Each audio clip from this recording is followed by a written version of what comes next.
2025 సంవత్సరం నవంబర్ నెల 4వ రాశి కర్కాటక రాశి. ఇప్పుడు కొన్ని రాశులు ఉన్నాయండి.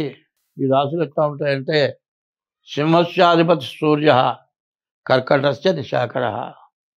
సింహరాశికి అధిపతి సూర్యుడు, కర్కాటక రాశికి అధిపతి చంద్రుడు. ఈ 9 గ్రహాలు ఉన్నాయి, నవగ్రహాలు. ఈ 9 గ్రహాల్లో సూర్యుడు చంద్రుడే అధిపతులు. ఇటువంటి అధిపతులు సూర్యుడు కానీ చంద్రుడు కానీ మనం లేకపోతే బతకగలమా? ఒక్కరోజు సూర్యకిరణాలు పడకపోయినా, మరి ఏమాత్రం వెలుతురు లేకపోయినా, ఎన్ని దీపాలు వెలిగించినా కూడా ఇంకో చోటికి సూర్యకిరణాలు పడి చంద్రోదయం ఉంటేనే నువ్వు 100 దీపాలు వెలిగించినా వెలుతురు కనపడుతుంది, లేకపోతే వెలుతురు కనపడదు. ఈ సూర్యచంద్రుడు ప్రధానమైనటువంటి దేవతలు. ఈ కర్కాటక రాశికి చంద్రుడు అధిపతి. చంద్రుడికి శత్రువు అంటూ ఎవరూ లేరు.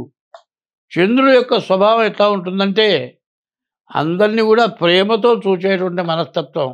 చంద్రుడు ఎవరిని శత్రువుగా చూడడు. ఎవరైనా వాళ్ళ మీద పగ బట్టి బాధలు పెట్టినా, నాకెప్పటిదో పాప కర్మ ఉంది, ఆ కర్మ వల్ల వాళ్ళు నన్ను బాధ పెట్టాడనుకుంటాడు కర్కాటక రాశి వాడు. ఆ కర్కాటక రాశి చాలా గొప్ప రాశి. ఈ కర్కాటక రాశిలో చంద్రుడు పుట్టాడు. మరి పునర్వసు 4వ పాదం, పుష్యమి 4 పాదాలు, ఆశ్లేష 4 పాదాలు కలిసి కర్కాటక రాశి అయింది.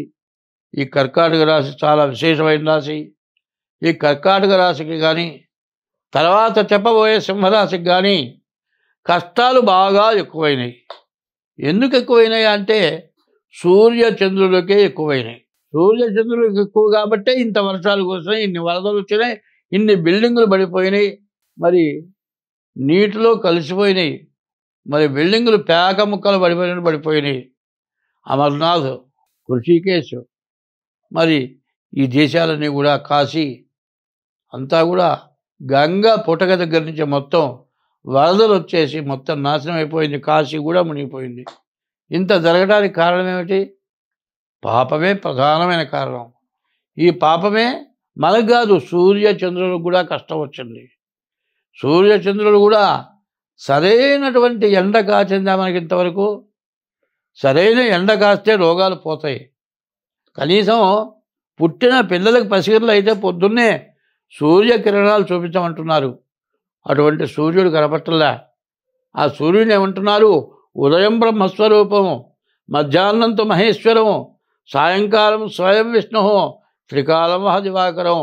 3 కాలాల్లో మొదట బ్రహ్మ, తర్వాత ఈశ్వరుడు, మధ్యాహ్నం, సాయంత్రం విష్ణువు. ఈ సూర్య భగవానుడు 3 రూపాలతో ఉన్నాడు. రోజు కనబడేటువంటి సూర్యుడికి దండం పెట్టడం చేత కావట్లే.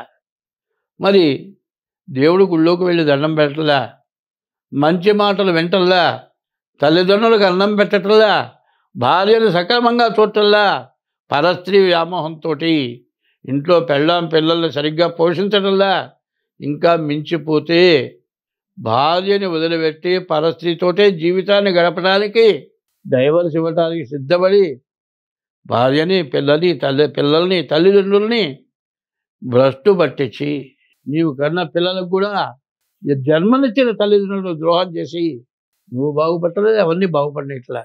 ఇంత ఘోరాతి ఘోరమైన పనులు జరుగుతూ ఉన్నాయి. ఈ కర్కాటక రాశికి, చంద్రుడికి సంబంధించిన రాశికి ఇంత ఘోరమైన బాధలు ఎందుకు వచ్చినాయి అంటే ప్రపంచంలో మనుషులు చేస్తున్న మహాపాపాలు.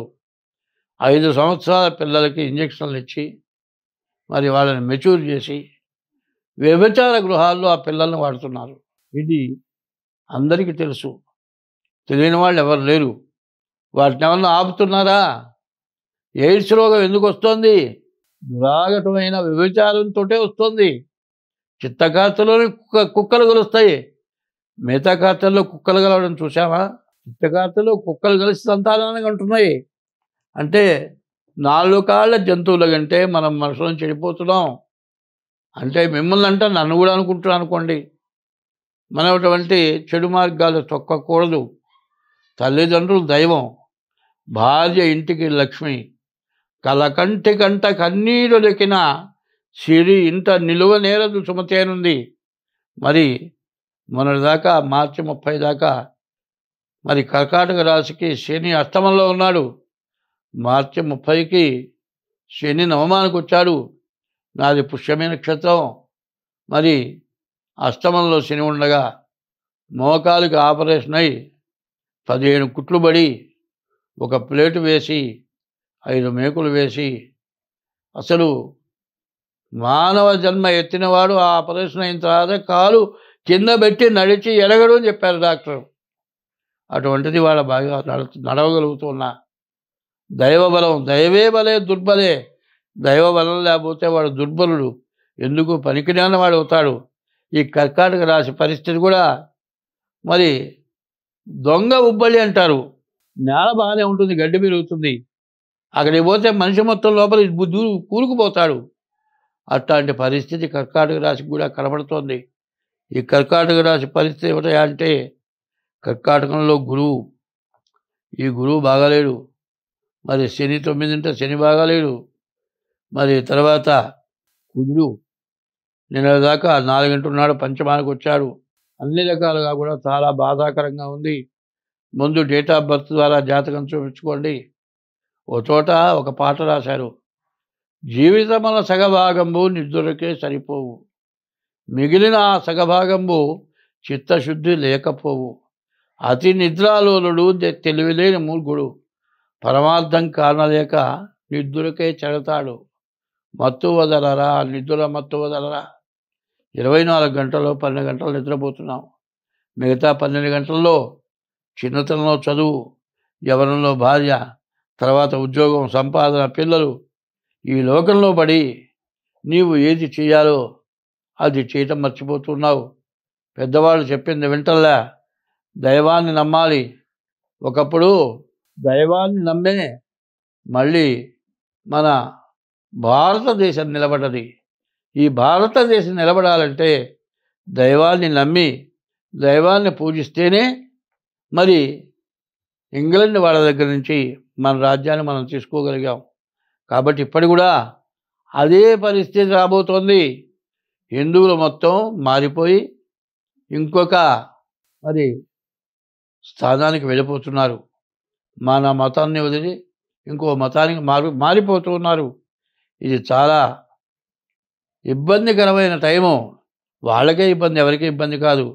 కానీ ఇది అన్ని విధాల నష్టం జరగడానికి వస్తుంది. కాబట్టి ఈ కర్కాటక రాశి వాళ్ళు కూడా జాగ్రత్త పడండి. మరి డేట్ ఆఫ్ బర్త్ ద్వారా జాతకం చూపించుకోండి. ఏ లోపం ఉన్నా దానికి తగినటువంటి శాంతి చేయించుకోండి. ఇంకా ముఖ్యంగా ఏం చెబుతున్నానంటే గజేంద్ర మోక్షం అని ఉంది. మరి వ్యాసుడు రాసినటువంటి భాగవతానికి తెలుగులో పోతన గారు, తెలంగాణలో బొమ్మెరలో పుట్టిన ఆయన పోతనామాత్యుల వారు, అమాత్యుడనగా రాజు, ఆయన భాగవతం రాస్తే ఎంతోమంది రాజులు మా కవిత్వం ఇవ్వమన్నారు. ఆయన ఇవ్వకుండా రాముడికి అంకితం ఇచ్చి పోతన అమాత్యుడు మహామంత్రి అయినాడు ఆయన. మరి ఆ పోతన గారి భాగవతంలో ఈ భాగవతం ఏదైతే పారాయణ చేస్తారో ఎంత మహాపాపాలు ఉన్నా, ఎన్ని బాధలు ఉన్నా తొలగిపోతాయనుంది. అందులో ఈ కార్తీక మాసంలో గజేంద్ర మోక్షం పారాయణ చేయించుకోండి. ఏ శాంతుల వల్ల, ఏ గ్రహాల వల్ల, ఏ పూజల వల్ల మీరు బాగాలేదు అనుకుంటే ఒక 40 రోజులు గజేంద్ర మోక్షం పారాయణ చేయించుకోండి. ఈ కర్కాటక రాశికి గురువు అధిపతి కాబట్టి ఈ రాశివాడు గజేంద్ర మోక్షం పారాయణ చేసుకుంటే మీకు అన్ని విధాలా బాగుంటుంది. స్వస్తి.